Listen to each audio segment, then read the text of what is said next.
Start. Welcome everyone. Kate Painter here with the SARE Instrumentation Workshops. This is going to be, we're going to have a second workshop next week at the same time. We are just so fortunate to have been able to repurpose our travel budgets to do something fantastic for all these county offices. And the credit for this great idea goes to Ariel Eigenbrod. So we got permission to transfer all our travel funds to use to supply these really useful instruments, and great participation from across a bunch of extension educators who are going to be doing the different presentations on the different instruments, 6 different instruments. So we spent almost $7,000 that would have otherwise had to go back because we couldn't travel during COVID. So I think it was a really great way to spread the wealth and to make a big investment in our ability to do sustainable ag, of course. And if all of you can help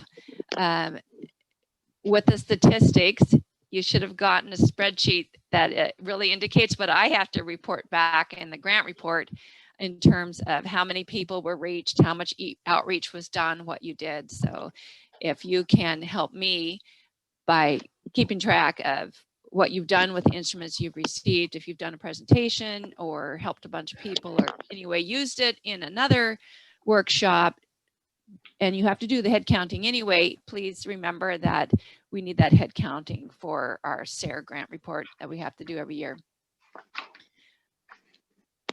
Okay.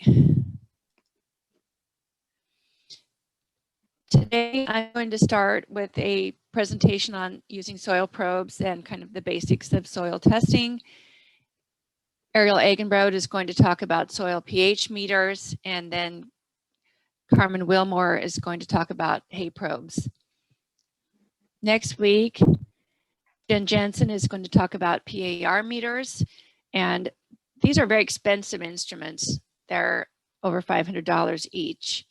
So we got one for Northern Idaho that's going to reside at the Sandpoint Organic Ag Center under Jen Jensen's responsibilities for that, and then we'll have the other one in Southern Idaho, and Ariel and I are discussing what would be a central location to house that so people can check that out.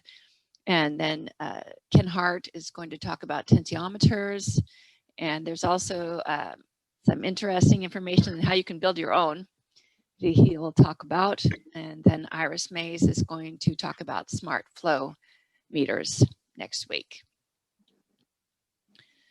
So the agenda today, we're going to have welcome and introductions that we're in the middle of right now, myself and Mackenzie Lawrence.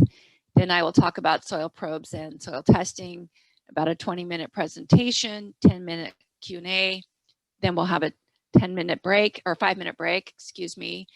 Then Ariel will talk about soil pH meters, same format, 20-minute presentation, 10-minute Q&A.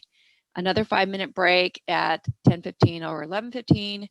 And then Carmen will talk about using hay testing probes. And we should be done by 11 my time, 12 Southern Idaho time. So Mackenzie Lawrence, let's see, I'm going to have her introduce herself when we get to the webinar tips. So next week, as I said, will be similar, but with 3 different instruments. We did try to spend out as our required, we had to spend out over 75% of grant funds for a grant that's ending in March before the end of the year. So that's why as soon as I got permission to rebudget, we quickly did a survey. If other counties or other places have an intense need for some instrumentation, we'll have another call for that after these workshops. I'll talk to Carmen about that. So there may be a possibility that we can supply a little bit more instrumentation based on how our budget goes. So Mackenzie, I'll let you take over. Good morning, everyone. My name is Mackenzie Lawrence, and I work for University of Idaho Extension based on the Moscow campus. I am an administrative coordinator for community food systems and small farms program. So I get to support a ton of different programming, including this one this morning. I see a lot of familiar faces and new faces, so it's good to see you all or meet you all, even virtually via Zoom. I'm going to cover some Zoom tips just briefly. I know we're all at this point really familiar with Zoom. Likely it seems like we all spend a lot of time on here these days, but it's always good just to go over some basics. So it works best if you close all the other programs on your computer. That will optimize your Zoom capability, especially since our presenters will be showing some videos and likely a lot of pictures and different things. That way it will help you to just close everything else that you have open on your computer. If you have any problems with your sound, you can head over to the chat and I can let you know if that is on your side or if that is on our side with a presenter. And then in your welcome email, there's a call-in phone number where you can switch to your phone audio if you are having any problems hearing us or if we're having any problems hearing you. And again, I will be on standby. You can type in the chat to me directly for any assistance with that or with your video or anything that way. And then at any point, if you have a question, you can type that into the chat as well. And myself or Kate will make sure that we get that question read to the presenter. So I think that's all my Zoom tips. Let me know in the chat if you have any questions.